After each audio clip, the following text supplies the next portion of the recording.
Hello দাদা, আপনাকে বলছি, শান্তনু মণ্ডল গ্রেপ্তার হয়ে পড়ে রয়েছে কোন ধারায় ভাই? আপনাকে বলছি, এই যে যিনি সবকিছু জেনে বুঝে চুপ করে আছেন, আপনি জানেন রাজসাক্ষী ছিল নাকি প্রভাস মণ্ডল, আপনি জানেন শান্তনু মণ্ডল নাকি গ্রেপ্তার হয়ে পড়ে রয়েছে, আপনি জানেন বিজেপি আরএসএস এর সাথে আছে। আরে ধারাগুলো বলুন, আপনি আসুন না, ক্যামেরার সামনে বরণ ডালা নিয়ে ময়ূক ওয়েট করছে। এত যখন জানেন, ম্যাজিস্ট্রেটের কাছে যান বা প্রেসের কাছে আসুন। 104 ঘন্টা হয়ে গেছে, লায়েক আলীকে গ্রেপ্তার করা যাচ্ছে না। কখন গ্রেপ্তার করা হবে?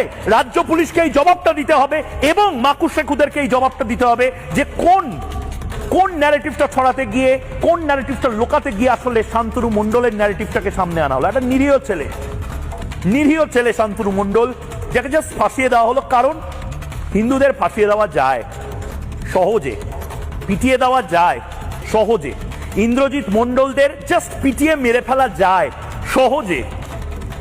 এটা বলুন বারবার। শান্তনু মণ্ডলের ভাই চিকু মণ্ডল কি বলেছে শুনবো। তো স্থানীয় লোকেরা আবার খোঁজাখুঁজির চেষ্টা করে যে কে এটা, তো সিভিক ভলেন্টিয়ারদের বাড়ি যায়, উনি নামটা করে যে ওটা গুলি ছিল। তো স্থানীয়, তখন আমরা বাড়ি চলে আসি। হ্যাঁ সেই।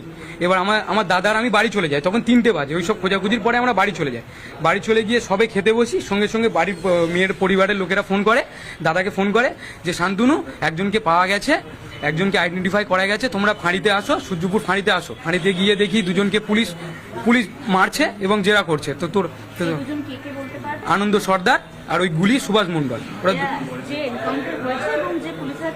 অ্যারেস্ট হয়েছে। হ্যাঁ, এবার ওরা দুজনকে দোষ দিচ্ছে।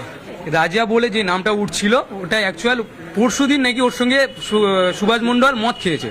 তারপরে আমার দাদা ওকে সাইড করে নিয়ে যায়, নিয়ে গিয়ে ওকে বলে, ওকে মানে এমনি সাধারণভাবে যে যদি মেয়েটা বেঁচে থাকে তোরা বল, মেয়েটাকে প্লিজ এই মেয়েটাকে বাঁচিয়ে নে, তোরা যদি বেঁচে থাকে ওকে বল। সেই ভিডিও আমার কাছে আছে, যেটা টোটোতে আসার সময় আমি করেছিলাম। ও তখন বলছিল যে এর ভিতরে আমি নেই, আমি শুধু মেয়েটাকে কিডন্যাপ করে ওদের হাতে তুলে দিই।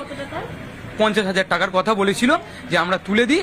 তারপরে হচ্ছে গিয়ে আনন্দ সর্দার ওর গলার উপর পা তুলে দেয়, ওর উপর শারীরিক নির্যাতন করে। যেই স্পটে মেয়েটাকে পাওয়া গেছে ওখানে বলেছিল একটা কুঁজি আছে, কুঁজিটাতে মেয়েটার মুখ বাঁধা অবস্থায় আছে। এদিকে ও বলছে যে এখান থেকে বাচ্চাটাকে নিয়ে এসছে, ওখান থেকে বাচ্চাটাকে নিয়ে এসছে, মানে ঘোরাতে থাকে, মানে চারিদিকে ঘোরাতে থাকার পরে দাদা বলছে যে বলে দে বাচ্চাটা বেঁচে আছে কিনা, নাহলে এরা যা রেগে যাচ্ছে এবার তোকে মেরে দেবে, তুই বলে দে। ও তখন বললো যে বাচ্চাটা মারা গেছে।